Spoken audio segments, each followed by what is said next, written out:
नमस्कार। हम लोग ऑलरेडी पढ़ चुके हैं रिफ्लेक्शन क्या होता है, रिफ्रैक्शन क्या होता है। आज हम पढ़ेंगे डिस्पर्जन क्या होता है और स्कैटरिंग क्या होती है। एक्चुअली हम ये सारे फिनोमिनास पढ़ते क्यों हैं? तो हम अपने चारों तरफ क्या देखते हैं, हर चीज कलरफुल है। जो हमारे पेन पेंसिल हैं डिफरेंट कलर्स हैं, स्काई ब्लू होता है, करेक्ट, और नाइट में सब कुछ डार्क होता है। आप अपना कपड़े लो, आपके कपड़ों के कलर डिफरेंट डिफरेंट होते हैं। ऐसा क्यों होता है? और एक और चीज हम देखते हैं कि जब हमारी जो सनलाइट होती है उसका तो कोई कलर नहीं होता, वो हमें व्हाइट दिखाई देती है। क्यों? क्या व्हाइट भी कलर होता है? तो उसमें क्या होता है एक्चुअली कि जब सारे कलर मिक्स हो जाते हैं तो वो कौन सा कलर बनाते हैं? White colour. तो आज हम यही समझेंगे कि व्हाइट लाइट 7 डिफरेंट कलर से मिलके बनी कैसे होती है। तो पहला हमारा है डिस्पर्जन। हमारे पास यहाँ पे एक प्रिज्म है, तो जब हम प्रिज्म पे व्हाइट लाइट इंसिडेंट करते हैं तो क्या होता है कि वो डिफरेंट कलर्स में स्प्लिट हो जाती है। अब इस सेकेंड एंड पे जब वो जाएगी तो दोबारा से रिफ्रैक्शन होगा और थोड़ी सी और स्प्रेड हो जाती है। तो ये phenomena splitting of light into different colours is known as dispersion. Dispersion क्या होता है? जब व्हाइट लाइट अपने डिफरेंट कलर्स में स्प्लिट हो जाती है उसे हम कहते हैं डिस्पर्जन। अब यहाँ एक बात आती है, क्या हमें प्रिज्म जरूरी है डिस्पर्जन के लिए? खाली क्या हम प्रिज्म से ही देख सकते हैं? तो आंसर इज नो। कई बार आपने देखा होगा, अगर आप जैसे हम लोग थे छत पे बैठ के पढ़ाई करते थे सनलाइट में, तो उसमें क्या होता है कि आपका जो ट्रांसपेरेंट पेन होता था, कई बार होता था कि आप जैसे जैसे लिख रहे हो तो आपकी नोटबुक पे या आपके हाथ के ऊपर 7 कलर दिखाई देते थे, तो वहां भी डिस्पर्जन होता है। और आपने देखा होगा कि सोप बबल्स जो होते हैं, सोप बबल्स के ऊपर देखो तो एक कलरफुल सी लेयर घूमती रहती है, कलर, करेक्ट, तो वहां भी आपका डिस्पर्जन हो रहा है। तो डिस्पर्जन के बहुत सारे एग्जांपल्स मिल जाते हैं। आप कभी स्केल लेके अगर ट्यूबलाइट की तरफ देखो तो आपको एक ऐसे ब्लर से 7 कलर्स दिखाई देते हैं, करेक्ट। और ये कलर ना डिस्क्रीट नहीं होते हैं। डिस्क्रीट का मीनिंग रेड, ऑरेंज, येलो इस टाइप से नहीं होते, वो सब एक दूसरे में मिले हुए होते हैं। जो उनकी बाउंड्रीज होती हैं वो बहुत अच्छे से मिक्सड अप होती। तो डिस्पर्जन के लिए जरूरी नहीं खाली प्रिज्म होना चाहिए। अब पहले समझ लेते हैं कि ये प्रिज्म होता क्या है। प्रिज्म बेसिकली इस टाइप से होता है। इसके 2 ट्रायंगुलर फेस होते हैं और 3 इसमें होते हैं आपके रेक्टेंगुलर। ये देखो, इधर वाला और एक बेस, बेस हो गया, फिर ऐसे होगा, ऐसे, और एक ये बेस। तो एक बेस का और एक जो ये पीछे जोड़ रहा है 2 रेक्टेंगल। तो आपके 3 रेक्टेंगुलर फेस होते हैं और 2 ट्रायंगुलर फेस होते हैं। अब देखते हैं कि इसकी टर्म्स क्या क्या होती हैं। So okay, let's make a prism here. ये हमारा प्रिज्म है। इस पे हमने एक और बात, जब आप व्हाइट लाइट डालोगे तो वो ही स्प्लिट होगी डिफरेंट कलर्स में। अगर हम एक ही कलर की लाइट डाल रहे हैं तो वो स्प्लिट नहीं होगा, उसका सिंपली रिफ्रैक्शन हो जाएगा क्योंकि वो मिलके नहीं बनी हुई है, करेक्ट। तो सपोज मैंने यहाँ पे एक ऑरेंज लाइट डाल दी, चलो ये ऑरेंज लाइट यहाँ पे आई इंसिडेंट, इसे हमने नाम दे दिया ए बी। अब यहाँ पे आप परपेंडिकुलर बनाओगे, करेक्ट। ये आपका क्या हो गया? आई इंसिडेंट एंगल। अब रेयर से डेंसर मीडियम में जा रही है तो क्या होगा? वो हमारे परपेंडिकुलर के तरफ को थोड़ा सा झुक जाएगी, तो ऐसे कुछ चली जाएगी, ऐसे कुछ चली जाएगी। अब दोबारा से फेस आ रहा है, फिर वो डेंसर मीडियम से रेयर मीडियम में जा रही है। दोबारा से बनाओ, अगेन परपेंडिकुलर, डेंसर से रेयर में जाएगी तो परपेंडिकुलर से दूर होके जाएगी, ऐसे कुछ निकल जाएगी हमारी, करेक्ट। तो जब रे ए बी इंसिडेंट होती है फर्स्ट फेज पे, उसका इंसिडेंस एंगल क्या हुआ? आई, और आर क्या हो जाता है? Refraction angle. इसे हम अगर कह दें R1, थोड़ा सा बड़ा लिख देते हैं, R1। अब ये रिफ्लेक्ट हुई, सेकेंड फेज पे जाके गिरी, यहाँ पे जो एंगल हुआ वो होगा R2, जो इसके लिए इंसिडेंट एंगल होगा। नेक्स्ट हुआ E। E को हम क्या कहते हैं? Angle of emergence. तो यहां पे हमारे पास क्या क्या आया है? देखो, ए बी क्या है? Incident ray, incident ray. B C क्या है? रिफ्रेक्टेड रे। सी डी क्या हुआ? इमर्जेंट रे,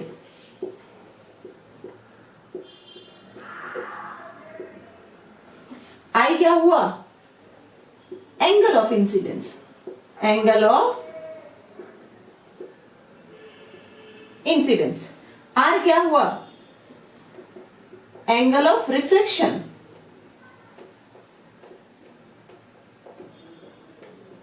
एंगल ऑफ रिफ्रैक्शन। ई क्या हुआ हमारा, यहां लिख देते हैं, ई हुआ angle of emergence,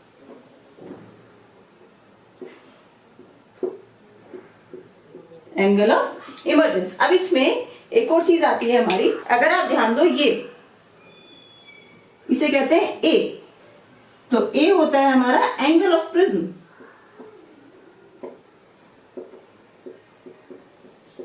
angle of prism. अब इसमें अगर हम कहें कि हमारी इंसिडेंट रे अगर रिफ्लेक्ट नहीं होती और वो सीधी निकल जाती, तो वो कैसे, उसका पाथ क्या होता, उसका पाथ कहीं कुछ ऐसा सा होता, ये पाथ होता, करेक्ट। अगर वो रिफ्लेक्ट नहीं होती, स्ट्रेट जाती, तो इंसिडेंट रे का पाथ ये होता। अब अगर आप इस रे को पीछे बढ़ा दो, बैकवर्ड से बढ़ा दो, तो यहां पे वो क्या एंगल बना रही है, ये जो एंगल होता है इसे हम कहते हैं डेल्टा। किसी कई आपकी एनसीईआरटी में से कैपिटल डी से भी दिखा देगा डेल्टा। तो डेल्टा हमारा क्या होता है, डेल्टा होता है angle of deviation, angle of deviation होता है हमारा delta.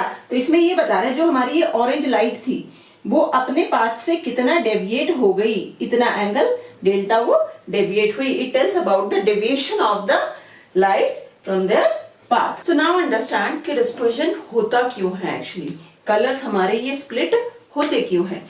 If you go for the definition, they said the phenomena of splitting of light into its component color due to, pay attention here, due to dependence of refractive index on wavelength is called the dispersion of light. So basically it happens because of the refractive index depends on the wavelength. Now let's understand how does it depend on that. तो यहाँ पे जब हमारी splitting होती है, we get 7 different colors. Yellow was very light, so I have shown it with the orange only. तो जो different colours होते हैं हम इसे लिखते कैसे हैं, सबको पता होगा इतना तो, विबग्योर, जहां पे V stand for violet, indigo, blue, green, yellow, orange, red. तो इन कलर्स में हमारी एक चीज होती है कि जो वेवलेंथ होती है, वेवलेंथ तो पता होगा सबको, 9th में पढ़ चुके हैं। जो वायलेट कलर की आपकी वेवलेंथ होती है वो सबसे कम होती है और रेड की वेवलेंथ सबसे ज्यादा होती है। तो वेवलेंथ इस टाइप से आपकी इंक्रीज होती है, करेक्ट। सबसे पहले तो क्या रिलेशन आ जाता है आपके पास, इसका रिलेशन आ जाता है लैम्डा वी लेस देन, सारे कलर्स लेते चले जाओ, let's take green, the between and lambda R. तो वेवलेंथ रेड की सबसे ज्यादा होती है और वायलेट की सबसे कम होती है, बल्ब और फ्रीक्वेंसी उसका अपोजिट होती है, करेक्ट। तो वायलेट की फ्रीक्वेंसी सबसे ज्यादा होती है और रेड की फ्रीक्वेंसी सबसे कम होती है। अब इसमें अगर आप एक चीज देखो, अगर ये हमारी व्हाइट लाइट जो हमने ब्लैक लाइन से दिखाई है वो रिफ्लेक्ट नहीं होती, बेंडिंग नहीं होती यहाँ पे, तो वो ऐसे स्ट्रेट चली जाती, करेक्ट। अगर वो ऐसे स्ट्रेट चली जाती और आप अपनी इस रेड लाइट को पीछे अगर मिलाओ ये, तो एंगल ऑफ डेविएशन कितना बनता है यहाँ पे रेड लाइट के लिए, इतना, दिस इज डेल्टा आर। अब चेक करो आप अपनी वायलेट लाइट के लिए, तो वायलेट लाइट यहां से है तो ये कहीं कुछ ऐसा सा बनाएगी, करेक्ट। तो अगर आप देख रहे हो ये एंगल बन रहा है आपका delta V, deviation violet light का सबसे ज्यादा हो रहा है, रेड लाइट का सबसे कम होता है। यहां पे देखो क्या है, रेड लाइट का डेविएशन सबसे कम है पर उसकी वेवलेंथ सबसे ज्यादा है, वायलेट लाइट का डेविएशन सबसे ज्यादा है पर उसकी वेवलेंथ सबसे कम है। तो हमारे पास क्या रिलेशन लेके निकल के आया, रिलेशन आया हमारे पास, वेवलेंथ हमारी इनवर्सली प्रोपोर्शनल होती है डेविएशन के, करेक्ट। तो जिस लाइट का वेवलेंथ जितनी ज्यादा होगी वो उतनी कम डेविएट होगी। नेक्स्ट चीज हमारी आती है रिफ्रैक्टिव इंडेक्स। एक रिलेशन हमें याद है, n equals to c by v। जब वेलोसिटी ऑफ लाइट n हमारा रिफ्रैक्टिव इंडेक्स होता था, तो जो प्रिज्म होगा उसके मटेरियल का कुछ ना कुछ रिफ्रैक्टिव इंडेक्स होगा, करेक्ट। अब जो हमारे कलर्स होंगे, क्योंकि सबकी वेवलेंथ डिफरेंट डिफरेंट है, तो वो सबके सब हर कलर एक डिफरेंट वेलोसिटी से मूव करेगा। डिफरेंट वेलोसिटी से मूव करेगा तो रिफ्रैक्टिव इंडेक्स भी डिफरेंट हो जाएगी सबके लिए।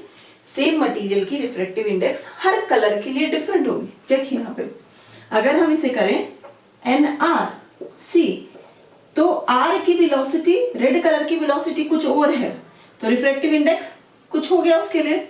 वहीं वायलेट के लिए वेलोसिटी डिफरेंट है, तो रिफ्रैक्टिव इंडेक्स भी डिफरेंट हो गया। अब सेम प्रिज्म का refractive index is different for different colours, so the bending will take place, the different bending will take place because each and every color is moving with a different velocity। अब यहाँ पे एक चीज देखो, जो हमारा ये वॉयलेट कलर होता है इसकी बेंडिंग सबसे ज्यादा हो रही है, इट मींस इसके लिए रिफ्रैक्टिव इंडेक्स सबसे ज्यादा होती है। वॉयलेट कलर के लिए प्रिज्म की रिफ्रैक्टिव इंडेक्स सबसे ज्यादा हुई। अब यहाँ पे देखो, अगर रिफ्रैक्टिव इंडेक्स सबसे ज्यादा है तो वो सबसे धीरे धीरे चल रहा है, तो क्या रिलेशन आया यहाँ पे हमारे पास? एक और रिलेशन ये आता है that refractive index violet colour के लिए सबसे ज्यादा, refractive index green colour and then refractive index for red. अब यहां से हमने क्या था, रिफ्रैक्टिव इंडेक्स ऑन वेवलेंथ, तो क्या रिलेशन निकला इन दोनों के बीच में भी? वेवलेंथ और रिफ्रैक्टिव इंडेक्स भी एक दूसरे के इनवर्सली प्रोपोर्शनल हैं। क्या लिख सकते हैं? Lambda is inversely proportional to the refractive index.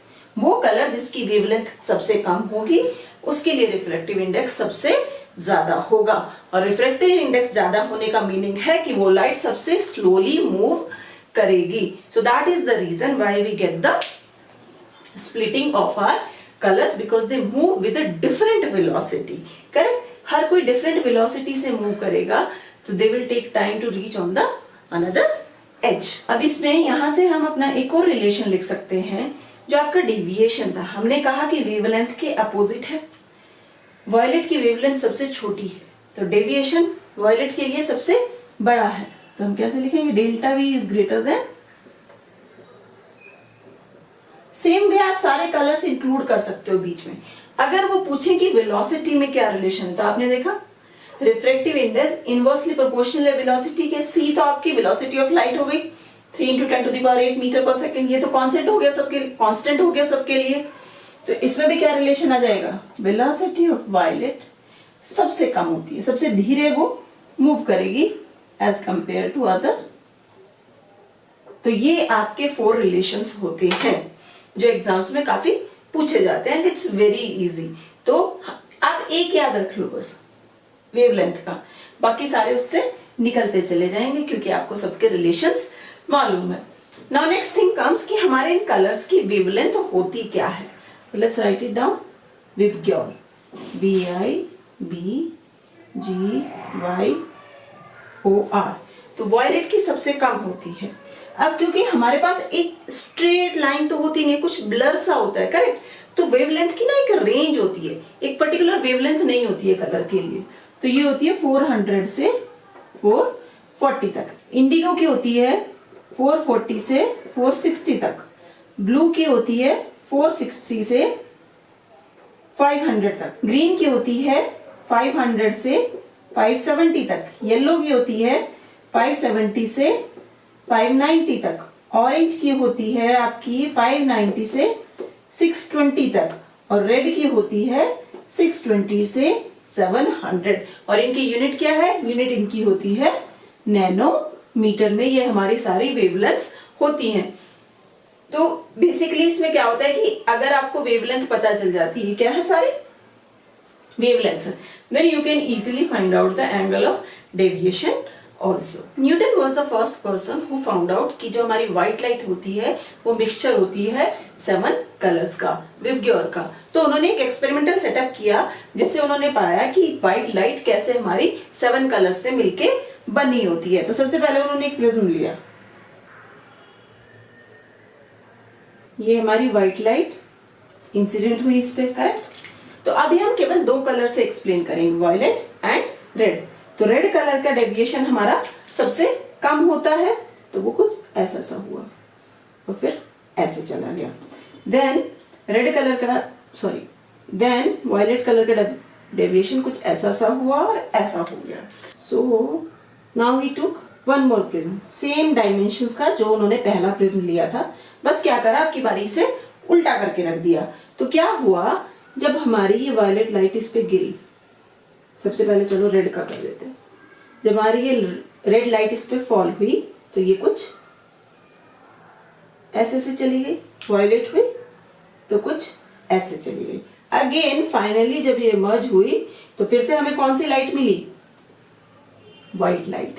So what he found कि पहले प्रिज्म से लाइट हमारी स्प्लिट हो गई थी 7 डिफरेंट कलर्स में। देन अगेन उसका कन्वर्जन हुआ and we got a white light again. तो इस एक्सपेरिमेंट में उन्हें मिला कि व्हाइट लाइट हमारी 7 डिफरेंट कलर्स से मिलके बनी होती है। अब इसमें अगर आप एक और चीज देखो, अगर आप इन दोनों प्रिज्म को मिला दो तो क्या शेप बनेगी, रेक्टेंगुलर ग्लास स्लैब जैसा बन जाएगा, करेक्ट। सेम क्वेश्चन होता है कि प्रिज्म में ही हमें स्प्लिटिंग क्यों मिलती है, रेक्टेंगुलर ग्लास स्लैब में भी तो सेम थिंग होती है ना, 2 सरफेस होती है, 2 बार बेंडिंग होती है, तो वहां पे स्प्लिटिंग क्यों नहीं मिलती, that is what happens there. तो वहां पे आपका केवल रिफ्रैक्शन होता है, व्हाइट लाइट से आपको व्हाइट लाइट ही मिलती है, वहां पर स्प्लिटिंग नहीं होती। नेक्स्ट है हमारा रेनबो। हमें रेनबो क्यों दिखाई देता है,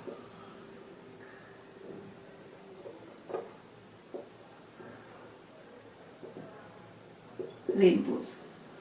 तो रेनबो में बेसिकली हमारे जो फिनोमेना वर्क करते हैं वो 3 फिनोमेना वर्क करते हैं। एक डिस्पर्जन, रिफ्रैक्शन एंड रिफ्लेक्शन। तो बेसिकली होता क्या है, यहां पे ये हम ले लेते हैं, चलो हमारी वाटर ड्रॉपलेट है, राउंड तो नहीं होती है, बस बनाने के लिए बना रहे हैं, ये वाटर ड्रॉपलेट है। जब इस पे हमारी व्हाइट लाइट इंसिडेंट होती है, देन व्हाट हैपेंस, यहां पे रेयर मीडियम से डेंसर मीडियम में जा रही है, तो उसका रिफ्रैक्शन होगा और वो स्प्लिट भी होगी। तो अगर हम 2 कलर्स लें अपने, तो वो कुछ ऐसे से स्प्लिट हो जाएगी, ये रेड और ये वायलेट कलर, ये हमने ले लिया रेड और ये वायलेट कलर। अब क्या होगा, अब इस सरफेस पे रिफ्लेक्शन होगा, रिफ्लेक्शन होगा तो ये यहां आ जाएगी, करेक्ट। उसके बाद क्या होगा, दोबारा से आपका डिस्पर्जन होगा और हमें दिखाई देता है red and violet colour. We are here, so we are able to see this phenomena, correct. अब इसमें एक चीज होती है, कुछ लोग बोलते हैं कि यहाँ पे ड्रॉपलेट के अंदर जो हो रहा है वो टोटल इंटरनल रिफ्लेक्शन हो रहा है। हम पहले ही अपने एक वीडियो में एक्सप्लेन कर चुके हैं कि टोटल इंटरनल रिफ्लेक्शन होता क्या है, और उसके लिए कंडीशन मेन जो होती हैं 2 होती हैं। फर्स्ट कि आपकी जो लाइट है वो डेंसर मीडियम से रेयर मीडियम में मूव कर रही हो, और दूसरा जो इंसिडेंट एंगल है वो क्रिटिकल एंगल से बड़ा होना चाहिए। यहाँ पे ये लगता तो ऐसे देखने में लगता है कि भाई वाटर ड्रॉपलेट आपका डेंसर मीडियम था, बाहर आपका रेयर मीडियम था एयर, पर ये बाहर नहीं जाके यहीं से रिफ्लेक्ट हो गया तो टोटल इंटरनल रिफ्लेक्शन हो रहा है। No, total internal reflection rainbow में नहीं होता है, और जो अगर आपको पढ़ा रहे हैं तो वो गलत है। उसका रीजन ये है, यहाँ पे खाली रिफ्लेक्शन होता है, क्योंकि अगर आप इस पे ये ऐसे परपेंडिकुलर डालो तो आपका जो ये एंगल ऑफ इंसिडेंस है, ये हमेशा रेनबो के केस में ये एंगल ऑफ इंसिडेंस हमेशा आपका क्रिटिकल एंगल से छोटा होता है, I is less than IC, और ये कंडीशन हमारी फुलफिल नहीं करती है टोटल इंटरनल रिफ्लेक्शन की कंडीशन को। तो हमेशा ध्यान रखो, रेनबो में आपके कौन कौन से फिनोमेना वर्क करते हैं, dispersion, refraction and reflection, not total internal reflection.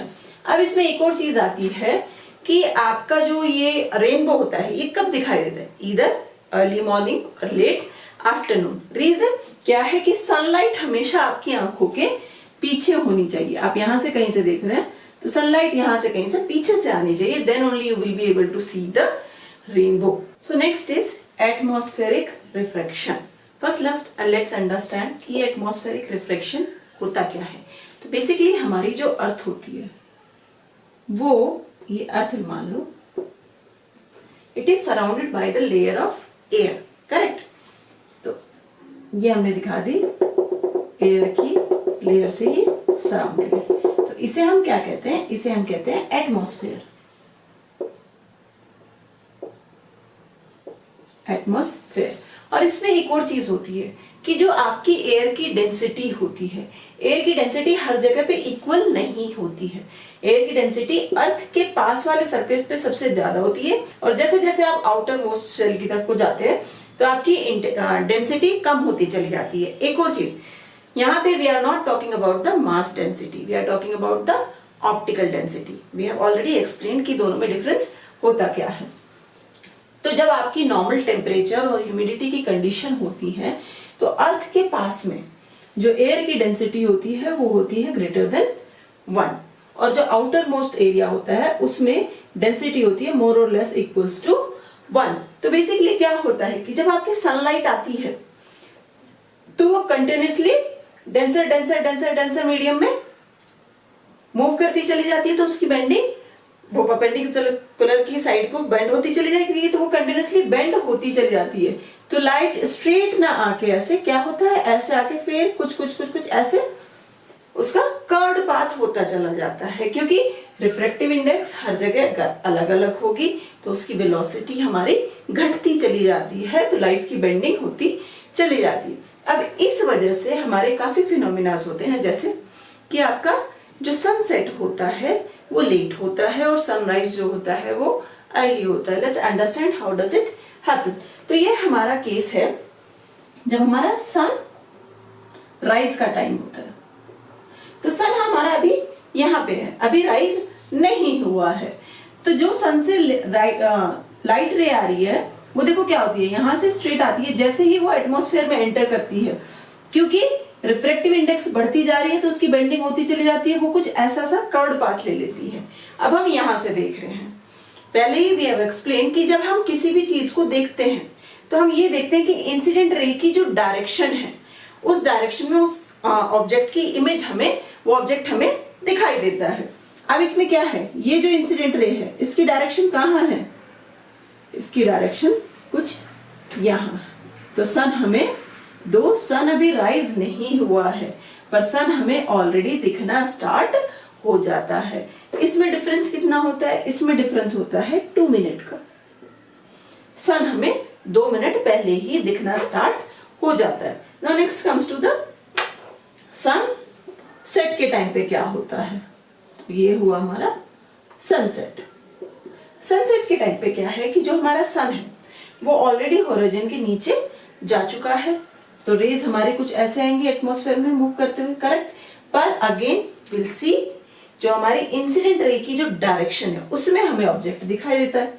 तो ये कहां दिखाई देगा, हमें कुछ यहां पे ऐसा सा दिखाई देगा, करेक्ट। ऐसा सा यहां पे हमें सन ऑलरेडी दिखाई देता है। तो सन सेट हो चुका है पर अभी भी सन हमें दिखाई दे रहा है। इसमें भी कितना डिफरेंस होता है, 2 मिनट का। 2 मिनट लेट तक हमें सनसेट दिखाई देता है। तो यहां से अगर आप देखो टोटल पूरे डे टाइम में हमारा 4 मिनट का फर्क पड़ जाता है। We get the extra 4 minutes. अब यहाँ पे एक और चीज चेक करो, यहाँ सन हमारा सर्कुलर है पर यहाँ हमें थोड़ा सा फ्लैट, थोड़ा सा ओवल शेप में दिखाई दे रहा है। रीजन ये देखो, जो आपके, now concentrate on this blue, on this रे, जो ये रे है वो एटमॉस्फेयर में कितना ट्रेवल कर रही है, इतना। पर जो नीचे वाला पोर्शन है वो एटमॉस्फेयर में ज्यादा ट्रेवल कर रहा है, बेंडिंग ज्यादा हैपन हो रही है यहाँ पे, ठीक है, बेंडिंग ज्यादा हो रही है हमारे यहाँ पे।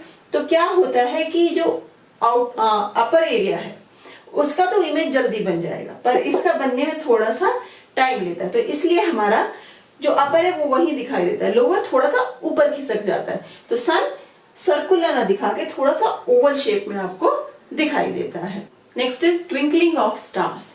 स्टार्स ट्विंकल क्यों करते हैं? तो उसका रीजन भी हमारा क्या है? Atmospheric refraction. लेट्स अंडरस्टैंड कि जो हमारी अर्थ होती है, करेक्ट, अर्थ के ऊपर जो एटमॉस्फेयर होता है उसमें टेम्परेचर और ह्यूमिडिटी हर जगह पे डिफरेंट होती है, तो उसकी वजह से उसकी रिफ्लेक्टिव इंडेक्स भी डिफरेंट होती है। तो ये कुछ ऐसा सा हो जाता है। अगर हम यहाँ पे ये देख लें, इवन सेम एल्टीट्यूड पे हमारा क्या होता है कि एयर पॉकेट्स बन जाते हैं, और इन एयर पॉकेट्स के रिफ्रैक्टिव इंडेक्स डिफरेंट डिफरेंट होते हैं। So, इस एयर पॉकेट का रिफ्रैक्टिव इंडेक्स कुछ और है, इसका कुछ और है, इसका कुछ और है। अब जो स्टार्स होते हैं वो बहुत ज्यादा दूर होते हैं, तो जब स्टार से कोई लाइट आती है तो जब वो इसमें इस एयर पॉकेट में आएगी तो क्या होगा? बेंडिंग होगी, करेक्ट। ये ऐसे स्ट्रेट आई, तो अब हमारी क्या होगा? ये इसकी तरफ को बेंड हो जाएगी, तो ये हमारा पाथ हो जाएगा। तो क्या हुआ? बेंडिंग होने की वजह से इंसिडेंट रे का जो पाथ था वो चेंज हो गया। अब इसमें एक और चीज होती रहती है कि जो ये हमारे एयर पॉकेट्स हैं ये मूव करते रहते हैं। तो एक सेकेंड हमारी लाइट यहां से पास हो रही थी, दूसरे सेकेंड यहां से हो रही है, और इसकी रिफ्लेक्टिव इंडेक्स कुछ और है, तो बेंडिंग भी कुछ और होगी, करेक्ट। तो जो इंसिडेंट रे हमारी आंखों में आती है उसका पाथ बार बार चेंज होता रहता है। ये पाथ उसका बार बार, अभी वो ऐसे आ रही थी, तो अभी क्या हुआ? जब ये वाला एयर पॉकेट यहां पे पहुंच गया, suppose now this air pocket has reached here, तो it is something like this. इसकी रिफ्रैक्टिव इंडेक्स इससे कम है, तो बेंडिंग थोड़ी सी कम होगी। तो अब क्या हुआ? ये पाथ हो गया। तो जो इंसिडेंट रे का पाथ है वो चेंज होता रहता है, जिसकी वजह से हमें क्या लगता है कि स्टार की जो ब्राइटनेस है वो चेंज होती रहती है और स्टार हमें ट्विंकल करते हुए दिखाई देते हैं। अब इसमें एक और चीज होती है, जो स्टार्स हमारे बिल्कुल सर के ऊपर होते हैं, जो यहाँ पे हैं, और जो होराइजन के पास होते हैं, दोनों में डिफरेंस दिखाई देता है आपको उनकी ट्विंकलिंग में। इसमें कम होती है, इसमें ज्यादा होती है। रीजन ये होता है कि भाई देखो, होराइजन आपका ऐसे होता है ना, ये अर्थ है, ये आपका होराइजन होता है। अगर आपका स्टार होराइजन के पास है और अगर आपका स्टार यहाँ है, एटमॉस्फेयर ये है, तो इससे आने वाली लाइट एटमॉस्फेयर में इतना चली, पर इससे आने वाली लाइट एटमॉस्फेयर में इतना चली, तो इसका पाथ ज्यादा चेंज होता है और जल्दी जल्दी चेंज होता है। तो जो स्टार्स आपके होराइजन के पास होते हैं वो ज्यादा ब्लिंक करते हुए, वो ज्यादा ट्विंकल करते हुए आपको दिखाई देते हैं as compare to the star which are over headed. अब दूसरा क्वेश्चन इसमें ये आता है, जब हमें स्टार ब्लिंक करते हुए दिखाई देते हैं तो प्लैनेट्स ब्लिंक करते हुए क्यों नहीं दिखाई देते? उसका रीजन ये होता है कि जो स्टार्स है वो बहुत ज्यादा दूर हैं, so we consider them as a point object. और जो हमारे प्लैनेट्स हैं वो एज कंपेयर टू स्टार बहुत पास है हमारी अर्थ के, तो उन्हें हम कंसीडर करते हैं एज अ एक्सटेंडेड बॉडी। तो एक्सटेंडेड बॉडी का क्या होगा कि उसके हर पार्ट से जो रे आएगी उसकी एक प्रॉपर इमेज बनेगी, करेक्ट। और जो ये हमारा इंसिडेंट रे का जो पाथ चेंज होता है उसे हमारी आईज डिटेक्ट नहीं कर पाती, इसलिए जो प्लैनेट्स होते हैं वो शाइन करते तो दिखाई देते हैं, पर वो ब्लिंक करते हुए हमें नहीं दिखाई देते, क्योंकि we consider them as a extended body as compare to the stars are considered as a point object. Next is scattering of light. ये हमारा आज का लास्ट टॉपिक है। तो बेसिकली जब आप टॉर्च को ऑन करते हो तो आपको लाइट तो दिखाई देती है, पर उस लाइट का एक जो पाथ होता है वो आपको नजर नहीं आता। ऐसे ही दिन में हमें सनलाइट से हर कुछ सब चीजें हमें विजिबल होती हैं, पर हमें सनलाइट का पाथ दिखाई नहीं देता। पर आपने कभी कभी नोटिस किया होगा कि विंडो से जब हमारी सनलाइट आ रही होती है, जब कर्टन डले होते हैं, कर्टन से सनलाइट आ रही होती है, तो हमें कुछ ऐसी सीधी सीधी रेज आती हुई दिखाई देती है, हमें उस लाइट का पाथ दिखाई देता है। ऐसे ही अगर आप अर्ली मॉर्निंग जब सन निकला होता है तो पेड़ों से क्या दिखाई देता है? ऐसे स्ट्रेट सी सनलाइट आती हुई दिखाई देती है, करेक्ट। तो उसमें हमें क्या दिखाई दे रहा है? उस केस में हमें दोनों जगह पे हमारी सनलाइट का पाथ दिखाई दे रहा है कि किस पाथ पे सनलाइट हमारी चल के आ रही है। पर दोनों केसेस में क्या होता है, जब पेड़ों से आती है तो वो हमें ऐसे से दिखाई देती है, पर जब हम कर्टन से देखते हैं तो वो कुछ हमें ऐसी सी दिखाई देती है ना, स्ट्रेट स्ट्रेट सी कुछ दिखाई देती है। मतलब यहाँ पे थोड़ी सी फ्लैट, यहाँ पे एकदम सीधी सीधी ऐसे दिखाई देती है। तो इसका डिफरेंस, ये डिफरेंस क्यों दिखाई देता है? सनलाइट, हम जानते हैं लाइट हमारी स्ट्रेट लाइन में चलती है, पर उसकी पोजीशन डिफरेंट डिफरेंट क्यों दिखाई दे रही है? इसका मतलब लाइट डिफरेंट डिफरेंट जगहों से आ रही है। उसका रीजन है स्कैटरिंग। स्कैटरिंग क्या होती है कि जब हमारी लाइट किसी पार्टिकल पे इंसिडेंट होती है तो वो उसे स्कैटर कर देता है, तो उसे वो फैला देता है डिफरेंट डायरेक्शंस में, और कुछ लाइट सीधी होके निकल जाती है। तो स्कैटरिंग कुछ ऐसी सी होती है। मान लो ये एक पार्टिकल है, यहां से हमारी ये इतनी लाइट आई, ठीक है, इतना अमाउंट आ रहा है हमारा इंसिडेंट लाइट का, और ये क्या है हमारा पार्टिकल। तो ये पार्टिकल अब क्या करेगा, ये लाइट को स्कैटर कर देगा। कैसे? ऐसे इसने लाइट ऐसे डिफरेंट डायरेक्शंस में स्कैटर कर दी। अब क्या ये जरूरी है कि सारी की सारी लाइट स्कैटर्ड होगी? नहीं, कुछ लाइट बिना स्कैटरिंग के भी चली जाएगी, वो हमारी होगी रिमेनिंग लाइट। तो अब देखो यहाँ पे लाइट की इंटेंसिटी हमारी पहले से कम है, तो ये है हमारी रिमेनिंग लाइट। तो लाइट किसी पार्टिकल से जब टकराती है तो वो डिफरेंट डायरेक्शंस में फैल जाएगी, स्प्रेड हो जाएगी, उसे हम कहते हैं स्कैटरिंग। अच्छा, अब एक और चीज आती है, हमने ये लाइट का जो पाथ है स्कैटरिंग में, वो हम देख कैसे पाते हैं? अगर आप एक छोटा सा एक्सपेरिमेंट करो, एक एक्टिविटी लो कि आपने टॉर्च जलाई, जो एलईडी वाली टॉर्चेस होती है ना, वो जलाओ, एक इंटेंस बीम आता है उसमें आपका, और उसे पानी के ट्रांसपेरेंट ग्लास के थ्रू करो तो आपको दिखाई नहीं देगी, पर उस पानी में आप दूध मिला दो तो क्या होगा कि आपको उसमें लाइट का जो पाथ है वो दिखना स्टार्ट हो जाएगा। क्यों? तो उसका रीजन होता है कि मिल्क में जो हमारे फैट पार्टिकल्स थे उन्होंने स्कैटर कर दिया लाइट को, जिसकी वजह से हमें लाइट दिखने लगी। तो ऐसे सॉल्यूशंस जिनमें पार्टिकल सस्पेंडेड होते हैं, लटके हुए होते हैं इसमें पार्टिकल, उन्हें हम क्या कहते हैं? कोलाइड। अब ऐसे सॉल्यूशंस क्या क्या होते हैं? जैसे मिल्क में हमारे फैट पार्टिकल्स होते हैं, मिस्ट या फॉग होती है, उसमें क्या होते हैं? वाटर पार्टिकल्स होते हैं, और हमारा स्मोक हो गया, स्मोक में हमारे क्या होते हैं? ऐश पार्टिकल्स होते हैं। तो ये सब हमारे कोलाइड होते हैं। तो scattering of light due to the suspended particles in a colloid is known as a Tyndall effect. Tyndall effect क्या होता है हमारा? कि जो कोलाइड में लाइट की स्कैटरिंग होती है, और उस स्कैटरिंग की वजह से हमें लाइट का पाथ दिखना स्टार्ट हो जाता है, उसे हम कहते हैं हमारा टिंडल इफेक्ट। अब समझते हैं कि अगर डिफरेंट डिफरेंट कलर्स के लिए क्या स्कैटरिंग सेम होती है? तो आंसर इज नो, क्योंकि हमारा जो विबग्योर होता है, हर कलर की वेवलेंथ अलग होती है। लेमडा की वेवलेंथ सबसे, सॉरी, वायलेट की वेवलेंथ सबसे छोटी और रेड की वेवलेंथ सबसे बड़ी होती है।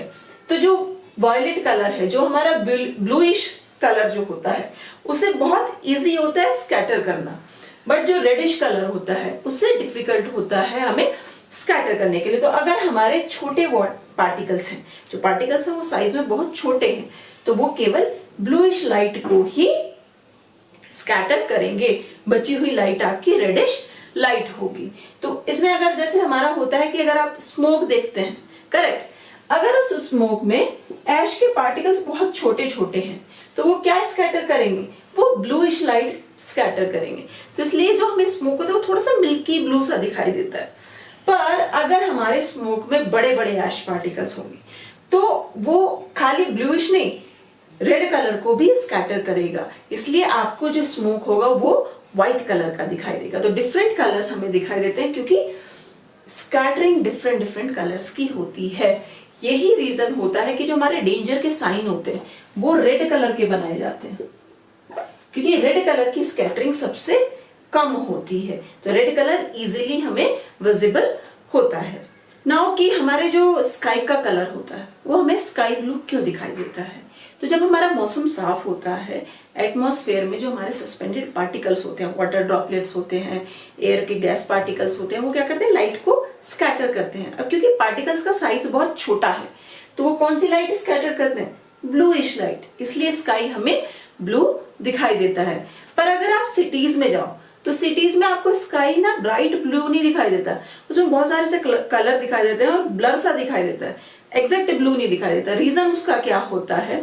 क्योंकि सिटीज के ऊपर पोल्यूशन होता है, पोल्यूशन के जो पार्टिकल्स होते हैं वो बड़े होते हैं, तो वो पार्टिकल्स ब्लू कलर के साथ साथ कुछ और कलर्स को भी स्कैटर करते हैं। उसकी वजह से हमें जो स्काई होता है वो स्काई ब्लू ना दिखाई देके कुछ डिफरेंट से कलर का दिखाई देता है, कुछ ब्लर सा दिखाई देता है, ग्रेश से शेड में हमें कुछ स्काई नजर आता है। सन हमें जब से सनराइज से सनसेट होता है कुछ डिफरेंट कलर्स का दिखाई देता है। जैसे कि जब हमारा सनराइज हो या सनसेट हो तो वो थोड़ा सा रेड या ऑरेंज सा दिखाई देता है, पर जब हमारा बिल्कुल पीक पे सन होता है, नून में 12 बजे करीब जब आप देखते हो तो वो अपने एक्चुअल कलर व्हाइट कलर का हमें दिखाई देता है। उसका रीजन क्या होता है? रीजन ये होता है, ये अर्थ है, करेक्ट, ये हमारा एटमॉस्फेयर हो गया ऊपर, यहाँ एटमॉस्फेयर में हमारे पार्टिकल्स। तो जब नून टाइम होता है तो सन हमारा यहां होता है, करेक्ट। तो सनलाइट ट्रेवल कितना करती है? ये यहां तक, अभी बेंडिंग नहीं दिखाते। तो एटमॉस्फेयर में जो इसकी ट्रेवल डिस्टेंस है वो इतनी है, ए बी मान लो। पर जब हमारा सन राइज पे या सेट पे होता है तो वो होराइजन के पास होता है, कहीं यहां कहीं हुआ, करेक्ट। तो उससे जो लाइट आती है वो ऐसे आती है, तो ये सी डी मान लो। तो आप एक चीज चेक करो, ये क्या है? टाइम, सन सेट या सन राइज के टाइम पे ऐसा कुछ होता है। तो दोनों में डिफरेंस क्या है? जब सनसेट या सनराइज होता है, एटमॉस्फेयर में सन से आने वाली लाइट ज्यादा डिस्टेंस ट्रेवल करेगी, ज्यादा डिस्टेंस ट्रेवल करेगी तो ज्यादा पार्टिकल्स उसके रास्ते में आएंगे। तो जो ब्लूइश लाइट होती है, जब तक कि लाइट हमारे पास पहुंचती है, मोस्ट ऑफ ब्लूइश लाइट उसकी स्कैटर्ड हो चुकी होती है, तो बाकी बची लाइट क्या होती है? रेडिश। तो हमें सन हमारा रेड या ऑरेंज कलर का दिखाई देता है। वहीं नून टाइम पे क्या होता है? जब सन बिल्कुल हमारे सर के ऊपर हो, उस टाइम पे हमारा क्या होगा कि जो सनरेज से चली गई दूरी है, जितनी वो डिस्टेंस कवर कर रहा है एटमॉस्फेयर में, वो बहुत कम है, तो वो कम पार्टिकल से स्कैटर्ड होगी, तो ब्लूइश लाइट भी बहुत ज्यादा स्कैटर्ड नहीं होती है। इस वजह से सन हमें व्हाइट कलर का दिखाई देता है। तो ये चैप्टर बहुत इंपॉर्टेंट है एक्चुअली, बहुत छोटी छोटी सी बातें इसमें से आती हैं, प्रिज्म वगैरह में छोटे छोटे से रिलेशंस जो आपके एमसीक्यूज होते हैं वो काफी अच्छे आ जाते हैं इस चैप्टर में से। तो इस चैप्टर में हमने कोशिश करी है that we will be able to tell you everything, each and small concept behind the different phenomenas. तो चैप्टर सेकेंड फिजिक्स का हमारा यहीं पे खत्म होता है। जल्दी मिलेंगे नए चैप्टर इलेक्ट्रिसिटी के साथ।